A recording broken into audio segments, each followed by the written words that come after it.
Hello friends, welcome to my channel. ఈరోజు recipe వచ్చేసి mushroom curry.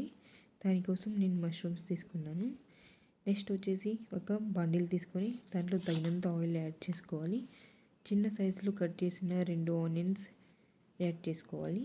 అలాగే కొంచెం అటు ఇటు తిప్పాలి. చూసారు కదండి, అలా కలిపేసేయాలి. నెక్స్ట్ వచ్చేసి కొంచెం జీలకర్ర, ఆవాలు అవి కూడా వేసేసి కొంచెం తిప్పేసేయండి. నేను చూపిస్తున్నాను కదా, అలా తిప్పేసి నెక్స్ట్ వచ్చేసి కొంచెం కర్రీ లీవ్స్ యాడ్ చేసేసేయండి. కొంచెం మంచి స్మెల్ వస్తుంది కదా, అందుకని మళ్ళీ మిక్స్ చేసేసేయాలి. కొంచెం బ్రౌన్ రంగులో వచ్చేదాకా కొంచెం కలపాలి. చూసారు కదండి. నెక్స్ట్ వచ్చేసి అల్లం వెల్లుల్లి పేస్ట్ యాడ్ చేస్తున్నాను, 2 టేబుల్ స్పూన్స్. ఎందుకంటే నేను 2 ప్యాకెట్స్ తీసుకున్నాను కదా, అందుకే 2 టేబుల్ స్పూన్స్ అల్లం వెల్లుల్లి పేస్ట్ యాడ్ చేసేసాను. చూసారు కదండి, అలా కొంచెం మిక్స్ చేసేయాలి. పచ్చి వాసన పోయేదాకా తిప్పేసేయాలి. నెక్స్ట్ వచ్చేసి కొంచెం ధనియాల మసాలా ఉంటుంది కదా మీ దగ్గర, కొంచెం ధనియాల మసాలా.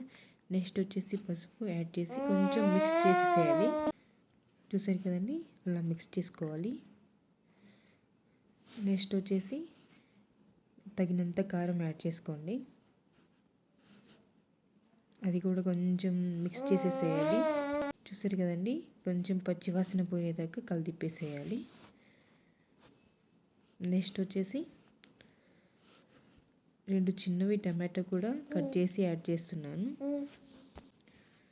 వేసాక అవి కూడా కొంచెం మిక్స్ చేసేసేయాలి. అలాగే నెక్స్ట్ వచ్చేసి కొంచెం సాల్ట్ వేసేసేయండి. కొంచెం ఉంటే తగినంత సాల్ట్ యాడ్ చేసుకోండి. అది కూడా వేసాక కొంచెం తిప్పేసేయండి. చూసారు కదా, టమాటో మొత్తం గుజ్జు గుజ్జు అయ్యేదాకా తిప్పేయాలండి. చూసారు కదండి. నెక్స్ట్ వచ్చేసి మష్రూమ్ యాడ్ చేస్తున్నాను. నేను నీట్గా క్లీన్ చేసి పెట్టుకున్న మష్రూమ్ వేసేసి బాగా మిక్స్ చేసేసేయాలి. చూసారు కదండి, ఆ టమాటో మసాలా అంతా ఆ మష్రూమ్కి పట్టేసేయాలి. నేను చూపిస్తున్నాను కదా, అలా బాగా ఫ్రై చేయండి. చూసారు కదా, ఆయిల్ వచ్చేదాకా ఫ్రై చేస్తూ ఉండాలి వాటిని. చూడండి ఎలా ఆయిల్ వస్తుందో, ఆయిల్ వచ్చేదాకా ఫ్రై చేయాలి. నెక్స్ట్ తగినంత వాటర్ యాడ్ చేసుకోండి. నేను కొంచెం వాటర్ యాడ్ చేసేసాను. అలాగా మిక్స్ చేసేసి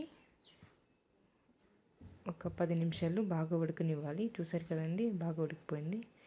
నెక్స్ట్ వచ్చేసి నేను ధనియాల మసాలా ముందే పట్టి పెడతానండి. ఎందుకంటే అప్పటికప్పుడు పట్టాలంటే టైం సరిపోదు కదా, అందుకని నేను ధనియాల మసాలా కూడా యాడ్ చేస్తాను. ధనియా మసాలా అంటే ధనియాలు ఇంకా కొబ్బరి 2 వేసి మిక్సర్ పట్టేస్తాను. మనం ఇప్పుడు వంట చేసుకున్న దాంట్లో యాడ్ చేస్తే సరిపోతుంది, మళ్ళీ పట్టాల్సిన అవసరం ఉండదు. చూసారు కదండి, బాగా దగ్గరికి వచ్చేసింది, చిక్కబడింది. ఒక బౌల్లోకి తీసుకొని సర్వ్ చేసుకుంటే సరిపోద్ది. అలాగే నా ఛానల్ని సబ్స్క్రైబ్ చేసుకోండి, లైక్ చేయండి, షేర్ చేయండి.